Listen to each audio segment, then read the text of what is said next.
Assalamualaikum warahmatullahi wabarakatuh. Hai teman-teman, baiklah berjumpa lagi bersama saya Sinta Putri Lestari.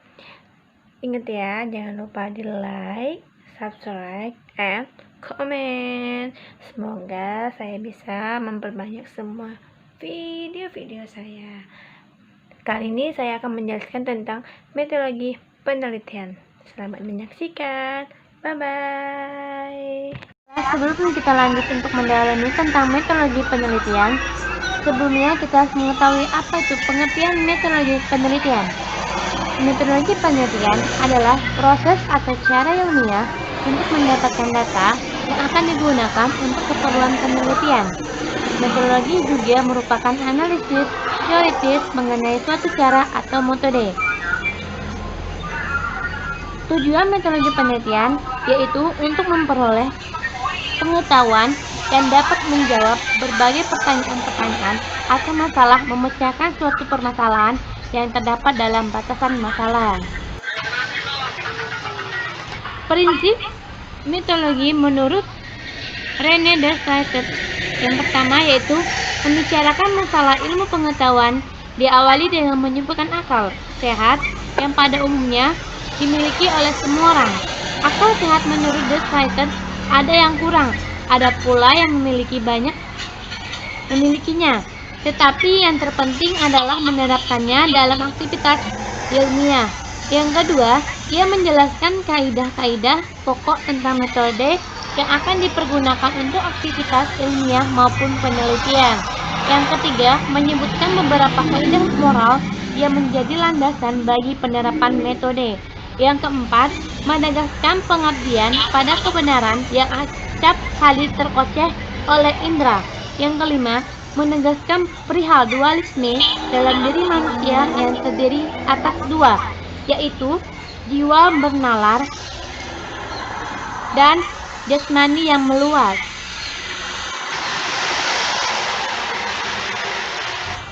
Yang kedua, Alfred Julian Sayers dalam karyanya yang berjudul Logos, Truth and Login yang terkait dengan prinsip metodologi adalah prinsip verifikasi. Terdapat dua jenis verifikasi. Yang pertama, verifikasi dalam arti yang ketat.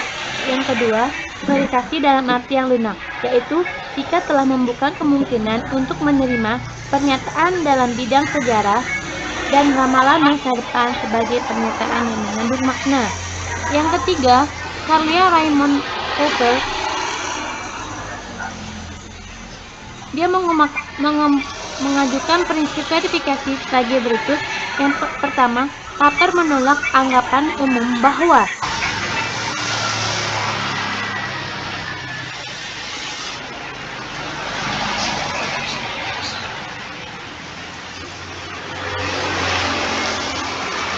suatu teori dirumuskan dan dapat dibuktikan kebenarannya. Yang kedua, cara metode induksi yang secara sistematis dimulai dari pengamatan atau observasi secara teliti.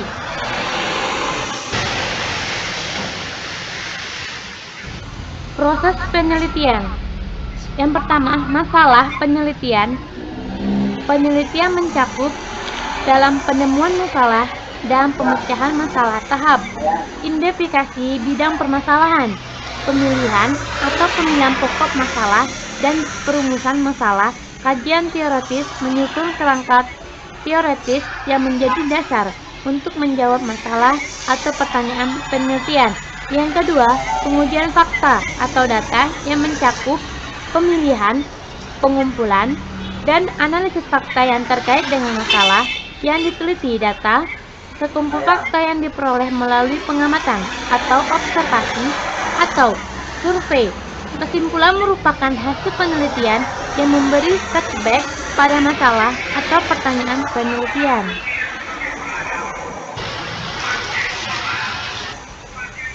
Paradigma penelitian. Perbedaan paradigma kuantitatif dengan paradigma kualitatif. Yang pertama, hubungan penelitian dengan fakta yang diteliti. Menurut paradigma kuantitatif diasumsikan bersifat independen, sehingga penelitian dapat menguji realitas fakta secara objektif, terbatas pada dimensi tunggal, bebas nilai. Sebaliknya, menurut asumsi paradigma kualitatif, penelitian berinteraksi dengan fakta yang diteliti sehingga lebih bersifat subjektif, tidak bebas nilainya. Yang kedua, proses penelitian paradigma kuantitatif menggunakan pendekatan deduktif, sedangkan pada kualitatif menggunakan pendekatan induktif. Yang ketiga, paradigma kuantitatif menekankan pengujian teori dengan analisis kuantitatif dibandingkan pendekatan kualitatif yang memberikan tekanan pada menyusun teori melalui pengungkapan fakta dengan analisis kualitatif.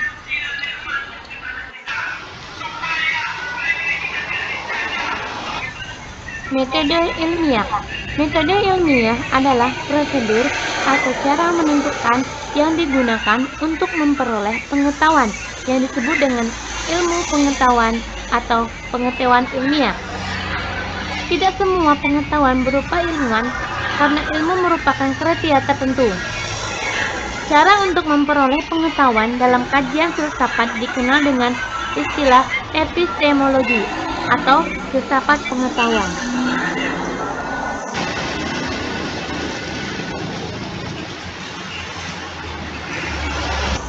Karakteristik ilmu.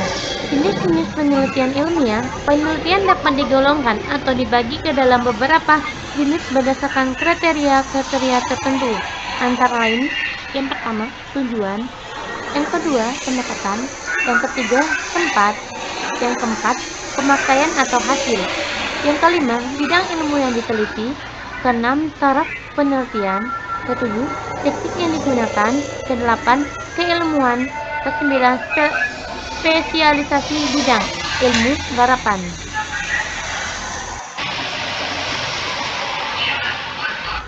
Kriteria penelitian ilmiah. Pertama, dapat menyatakan tujuan dengan sejelas-jelasnya. Yang kedua, menggunakan landasan teoretis dan metode pengujian data yang relevan. Yang ketiga, mengembangkan hipotesis yang dapat diuji dari telah teoretis atau berdasarkan pengetahuan data. Yang ketiga, telah mempunyai kemampuan untuk diuji ulang. Yang kelima, memilih data dengan tepat. Yang keenam, menarik kesimpulan secara objektif. Yang ketujuh, melaporkan hasil secara parsimoni. Yang kedelapan, hasil penelitian dapat digeneralisasi. Klasifikasi penelitian bisnis berdasarkan tujuan penelitian. Yang pertama, penelitian dasar atau pengembangan dan evaluasi konsep-konsep dasar. Yang A, deduktif, B, induktif. Yang kedua, yaitu penelitian terapan. Tujuan penelitian yaitu penelitian evaluasi. Yang kedua, penelitian dan pengembangan dan penelitian aksi yang berdasarkan karakter masalah. Yang pertama, penelitian historis. Yang kedua, penelitian deskriptif. Yang ketiga, studi kasus lapangan. Yang keempat, penelitian korelasional. Yang kelima, komparatif. Yang keempat, eksperimen.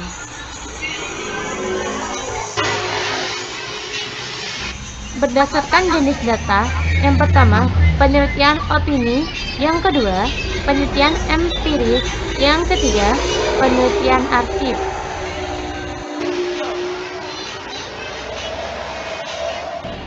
Baiklah, sekian dari saya. Saya tutup dengan Assalamualaikum warahmatullahi wabarakatuh. Semoga bermanfaat.